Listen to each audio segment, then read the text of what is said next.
it starts. Yep, now we're on to the Disney section, and everything is sectioned off into its own individual section in terms of film type. Right now, this is the Walt Disney Animation Studios section, so it's my largest by far. So let's not waste any more time. Let's just hop right into this. First off with Mickey and Minnie 10 Classic Shorts Volume 1. Yep, this is just a cartoon compilation on Blu-ray that features, let's see, Mr. Mouse Takes a Trip, Mickey's Delayed Date, Figaro and Frankie, The Little Whirlwind, Hawaiian Holiday, On Ice, The Brave Little Tailor, Bath Day, Through the Mirror, and Steamboat Willie. All certified hood classics. Especially Through the Mirror. That one's actually really funny. Yep, and then we have 10 Classic Shorts Mickey and Friends Volume 2. Of 2. Why didn't they make more for Disney's 100th anniversary? Were they really losing that much money?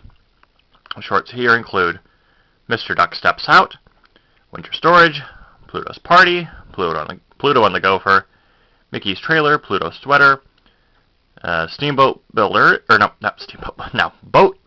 what am I saying? Tugboat Mickey, The Band Concert, and The Lonesome Ghost, which is a personal favorite cartoon of mine because it's actually really, really funny. And now, our feature presentation.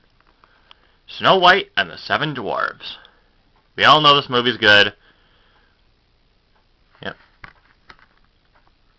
Have I been showing the discs? Eh. Actually, it doesn't really matter because that way I don't have to, I'm just going to avoid showing the discs for now because there's a lot of movies to go through and I want to get through these pretty quickly. Pinocchio. Once again, certified hood classic. Why do I keep saying that? Why? Trust me, all the discs are on there. We have Bambi. Oh, shoot. Dang it. Hold on. I thought I settled this the mistake with Universal. Okay. From the top, we have Dumbo. Don't have Fantasia because it was forcibly bundled with Fantasia 2000, and I hate multi-movie packs with like a burning passion. But yeah, Dumbo's pretty good. Now we can show Bambi. Jeez. Gotta show these in theatrical order, dang it. Boy. Just make sure we don't actually... Yeah. Just try to make sure that they don't topple over while I'm filming. Alright, Make Mine Music. This is a Disney Movie Club exclusive. R.I.P. to the club. It was amazing. Actually had a metric ton of really, really great exclusive releases with this cool yellow border, which you won't be seeing a lot of, but I do have quite a few, especially from the live-action circuit. Melody Time! I actually watched this for the first time on Disney Plus last year. It was weird, but still has its charm. Pretty fun movie. Honestly, the package films from the 1940s, they're great. The Adventures of Ichabod and Mr. Toad. I do not have Fun and Fancy Free. Or Saludos Amigos and Three Caballeros because they were all, like... Why do they have to do some movies dirty like that? Why? Oh yeah, and the Headless Horseman song? Certified hood banger. I gotta stop being cringe. God. What is with me and being cringe in these videos? I hate it so much. Cinderella.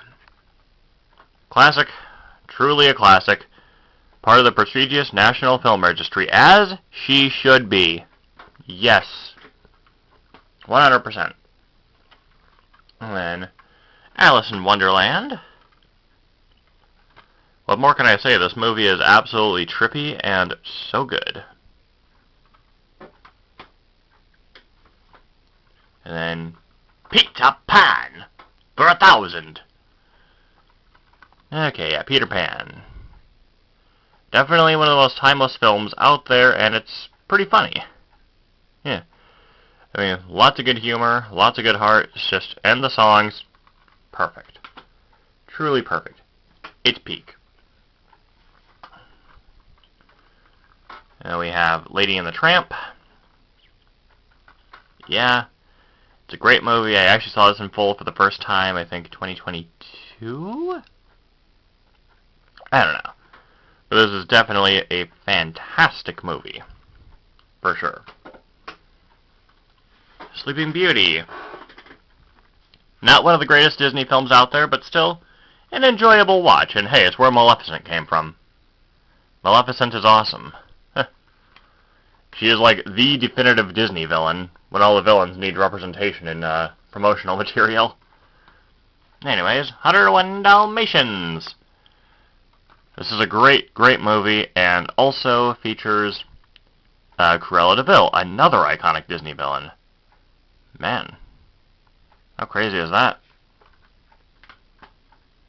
Still, good movie. Sword in the Stone. Yeah, this movie is not that great, but for what it's worth, they tell the story of King Arthur decently. I have really nothing else to say here. But, you know, still pretty good. And next up we have a true certified hood classic with The Jungle Book. Oh yeah, The Jungle Book is a very certified hood classic. My second favorite Disney film overall. Yeah, 100%. And this Blu-ray has a truckload of bonus features, like sing-alongs, alternate endings, and even just everything you could ever want to know about the history of the Jungle Book is in this thing. It's great. It's one of the greatest Disney films ever made. Aristocats, a criminally slept-on movie. It's a movie. It exists. It's good. Yeah, it's just, I don't even know how to really sum it up, but it's still a really fun movie. And Robin Hood. This is how I was introduced to the classic tale. Well, that and also the Robin Hood branded flower, but that's a story for another day. Story I probably won't tell on YouTube, but hey, this is a fantastic movie. Truly, truly good. Very slept on. And The Many Adventures of Winnie the Pooh. Yeah, nothing much to say here except for the fact that the movie is absolutely great. And features so many, like, yes, it's basically a glorified package film, but dang it, it's so good. How is this movie so good?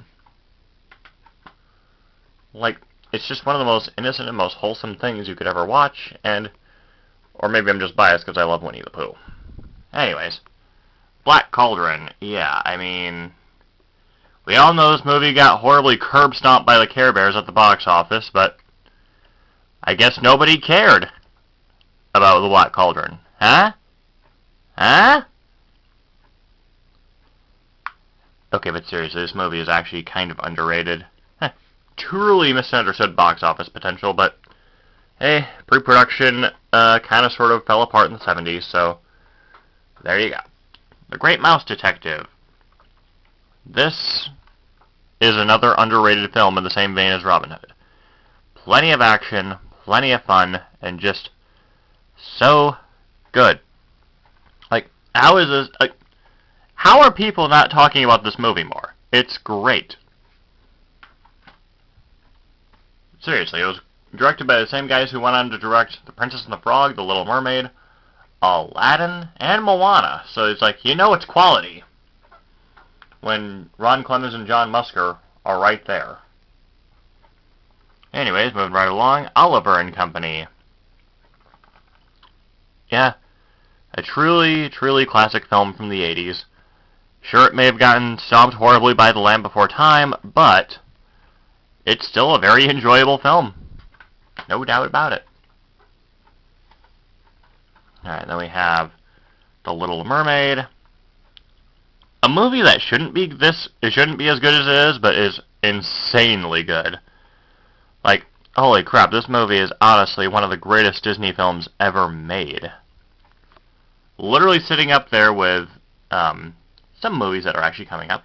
Inevitable foreshadowing. Beauty and the Beast. This is actually a movie that my grandma actually liked a lot, mostly because she liked the story from which the film is based.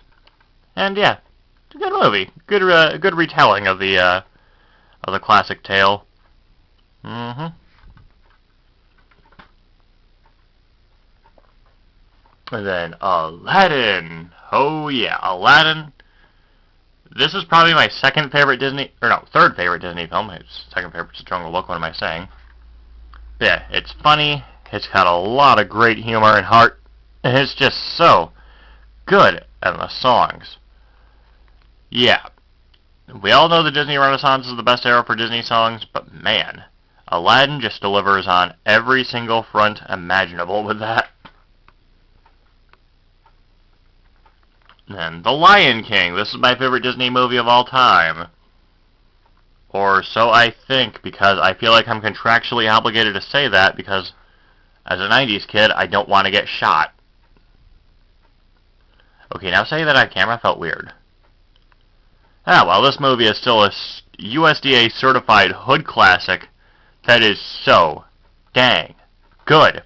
I rewatched it last month for the 30th anniversary, and it was the first time I've seen the film in 5 years in full, and it holds up so well. Oh, and the Nostalgia Critic's review of it, absolutely hilarious. Just, oh my god. Oh, the bit where he just dubs over the scene where Mufasa and Simba have a heart-to-heart. The Twitter says I should always be offended. What did I tell you about them? They need to see more physical people and the sun. They need to see the sun. Oh my god, that is peak parody humor right there. So good. Kind of makes you wonder if Nala was actually getting the same treatment from her parents, but let's move on before I start losing my mind and this becomes a weird discussion about the Nostalgia Critics review of The Lion King, because that's not what we're here for. We're here for the Blu-rays. Park Your Pocahontas. Yeah, I was going to bring a Park Your Carcass joke from Disney sing-along songs in, but I think I'm better than that. But this is actually definitely a very, very good, well, I don't want to say a very good movie, but it's passable. Like, they were going to think it was a West Side Story with Native Americans, but look, let's be real. We knew that Pocahontas, despite having a great soundtrack, probably wouldn't have left the lasting impression on the world. Hercules, though? Yeah, this movie is criminally overlooked. Like, it's so awesome. Just, yeah. I can't even say much more about it, except in the Latin America dub, Ricky Martin is the voice of Hercules, and that's actually kind of cool. Alright, Mulan. Man, how is a movie like this even good? Seriously, how is this even a good movie? It shouldn't have this right to be any good. Okay, Eddie Murphy impression aside, this movie is absolutely great. Extremely great. Yep. Yeah, not that much to say on some of these movies because they speak for themselves because of how iconic they are. Tarzan! Yeah, the first time Phil Collins ever did music for a Disney film. The other time being Brother Bear, but if I had to pick the song, if I actually had to pick a set of songs that were good, I'm gonna have to go with the Brother Bear ones because honestly, those are actually a little more interesting. Anyways, moving on. Dinosaur. Oh boy. I mean, the visuals look good, but the story is weak, but hey, what more can I really say about this movie that hasn't been said already? It's not bad. Alright, don't have Lilo and Stitch, don't have Brother Bear, but I do have Treasure Planet. Yeah. Oh yeah, and Atlantis is also in that category because what was it with the 2000s, most of the 2000s Disney films getting forcibly bundled with their sequels? Like, why would they do that?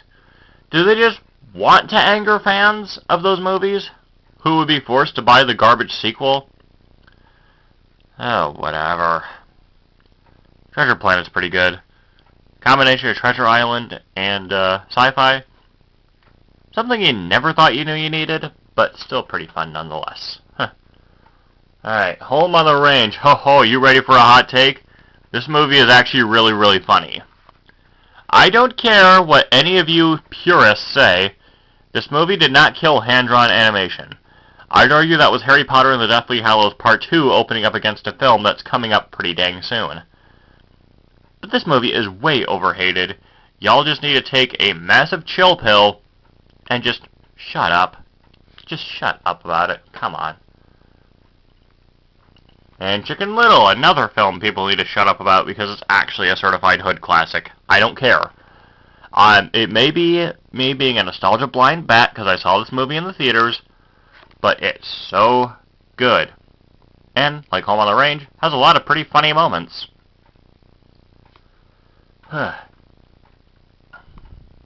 Honestly. And then Meet the Robinsons. Criminally underrated. Need I say more? And Bolt. Not a bad movie. I mean, it's not great, but it's perfectly middle of the road. Not much more I can really say about it.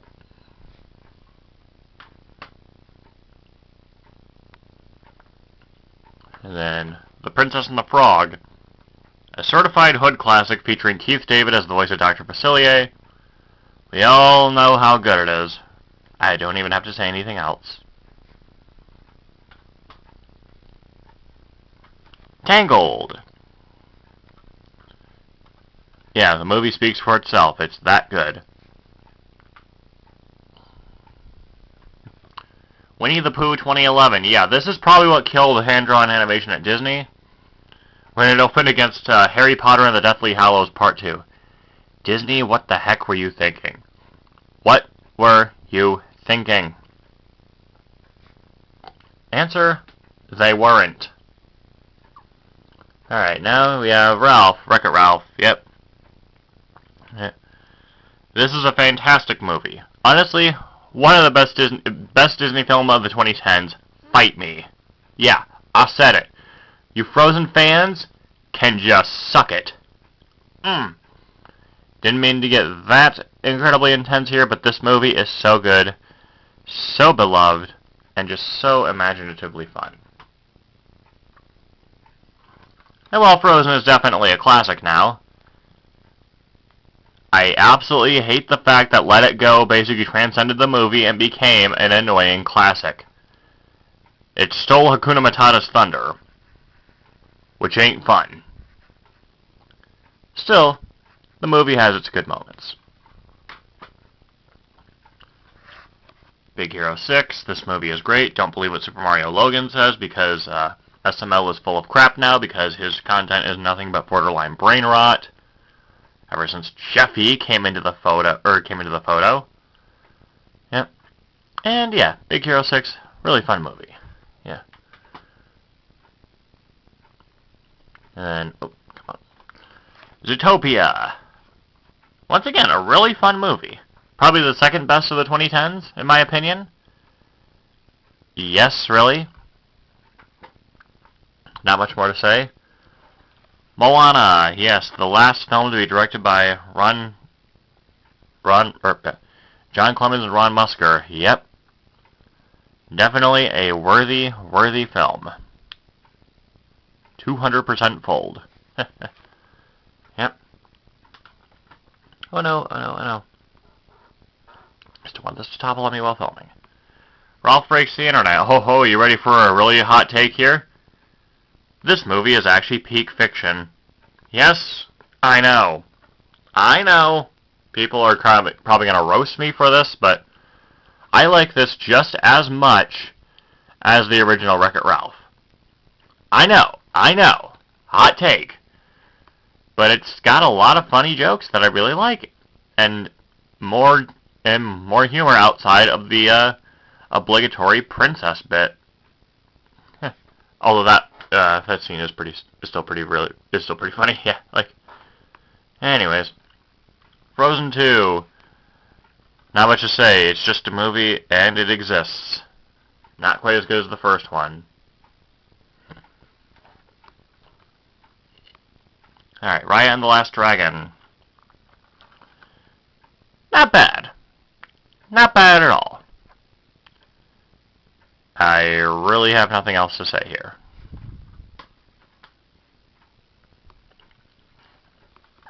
Encanto. I mean, we shouldn't talk about this film or Bruno, but it's still a really, really good movie. Like, yeah, 2021, I mean, Raya and the Last Dragon was okay, but this is on, like, a whole other level of good. Boy, you're not even showing the, not showing the discs actually did, save me some time here. Strange World, yeah. This is a movie that was kind of sort of, I don't want to say overlooked or underlooked, but, people just did not care. And yet, it's actually, not that bad of a movie, to be honest. People just like to say it's bad because, oh, the protagonist is gay. Like, shut up, guys. And finally, we have Wish. This movie is way overhated. I don't care what any of y'all are gonna say. This movie is actually quality. Literal quality. Enchanting is right. Yet, the warp never lies. Okay, maybe sometimes movie reviewers do lie to get good publicity, but that's it for the Walt Disney Animation Studios category of my Disney Blu-ray collection. Join me next time when I go into the Pixar films. Till then, ouch.